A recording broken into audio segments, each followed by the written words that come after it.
Welcome everybody. Happy Cinco de Mayo, and I hope you spend it well. I'm sharing a poem that I wrote, and some of the books and some other things like murals, and I just hope you really enjoy it and have a good day. Los Mexicanos, men and women facing the arms of Napoleon III, knew their chances were not good against what was at that time the best army in Europe and the world.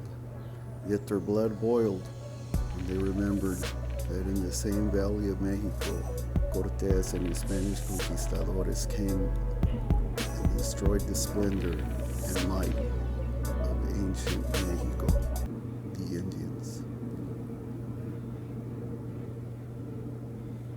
Having endured death, slavery, torture, and the rape of their land and women, which finally resulted in the birth of La Raza, a bastard race of two great nations, cultures, and civilizations combined. As they stood ready to fire their guns at the approaching enemy, they also remembered of how the United States had invaded, landing at VeraCruz, fighting their way to Mexico City, where the boy cadets at the Castillo de Chapultepec flung themselves from the walls to their deaths rather than surrender to the besieging Americans. The result of this conquest we know only too well. The loss of half the country from California to Texas. Now the French Empire was invading in the same valley. The only thing between the French Foreign Legion and Mexico City was the ragtag army of poor peasants refusing to be humiliated again. Under the inspiring leadership of Benito Jauarez, the Mexican Lincoln, and the generals that led this army, Ignacio, Zaragoza, and Profirio, Diaz, they were ready, shouting, "Viva Juarez! Viva Mexico!" The Mexicanos attacked the French violently, hoping against hope that they would be victorious. When the battle was over, only 10 French soldiers were left alive out of 6,000. They were surrounded and could easily have been executed, but in an act of mercy, they were allowed to march back to VeraCruz. Every year since then, on the 5th of May, a French honor guard fires its gun in salute to the Mexican flag and in tribute to the mercy which was rare in those days. Although Napoleon III sent another army and occupied Mexico City and most of the country for a few years, the Mexican people were united. As a Chicano in the United States, I know that after hundreds of years of hardship and oppression on both sides of the border, one day stands out as a symbol of Mexican victory. Cinco de Mayo. Adelante. Adelante.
Happy Cinco de Mayo, and I hope you enjoyed the footage. I hope you enjoyed the different books and pictures that I shared and some of the excerpts from a poem that I wrote, and that you're having a great Cinco de Mayo. All in all, just have a great day, enjoy yourself, and remember, it's one thing to be proud, but it's a whole other thing to do things you're not proud of the next day or the year later. And with cell phones and things nowadays, like, I think you really have to be aware of your surroundings. And like I mentioned in some of the videos from the past, emotion over intellect, no, it's intellect over emotion on days of celebration. So thank you for coming through, and I really hope you like the t-shirt that I showed. So again, just wishing you the best, and I just thought I'd throw in that bonus Cinco de Mayo video, and hope you liked it. Hope you liked the pictures, hope you liked the excerpts from my poem. Again, thought I'd give myself props twice. Anyhow, have a great day, and peace. Peace be with you.